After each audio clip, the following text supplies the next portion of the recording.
بعد خروج برشلونة من دوري أبطال أوروبا، تغيرت ملامح سباق جائزة الكرة الذهبية لعام 2025، حيث تراجعت حظوظ بعض لاعبي الفريق الكتالوني، بينما برزت أسماء أخرى من أندية مختلفة.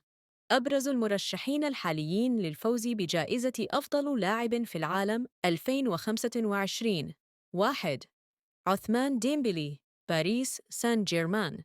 يعتبر ديمبلي أبرز المرشحين حالياً، حيث قدم موسماً استثنائياً مع باريس سان جيرمان، سجل خلاله 33 هدفاً وصنع 12 تمريرة حاسمة، وكان له دور حاسم في تأهل الفريق إلى نهائي دوري أبطال أوروبا.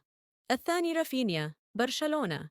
على الرغم من خروج برشلونة من دوري الأبطال، إلا أن رافينيا قدم موسماً مميزاً، سجل فيه 27 هدفاً وصنع 19 تمريرة حاسمة في 40 ومباراة بجميع البطولات.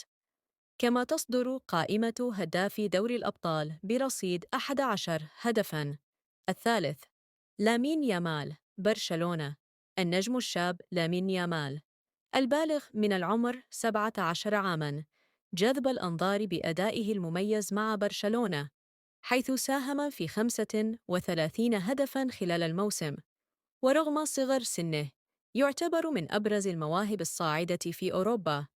الرابع محمد صلاح، ليفربول.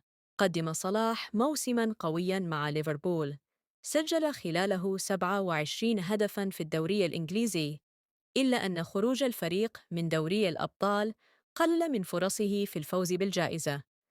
الخامس كيليان موبابي، ريال مدريد. في موسمه الأول مع ريال مدريد، سجل موبابي 30 هدفاً. مع اقتراب نهاية الموسم، سيعتمد تحديد الفائز بجائزة الكرة الذهبية على الأداء في المباريات الحاسمة، خاصة نهائي دوري أبطال أوروبا. ديمبلي يعتبر الأوفر حظاً حالياً، لكن المنافسة لا تزال مفتوحة، وقد تشهد تغيرات في الأسابيع المقبلة.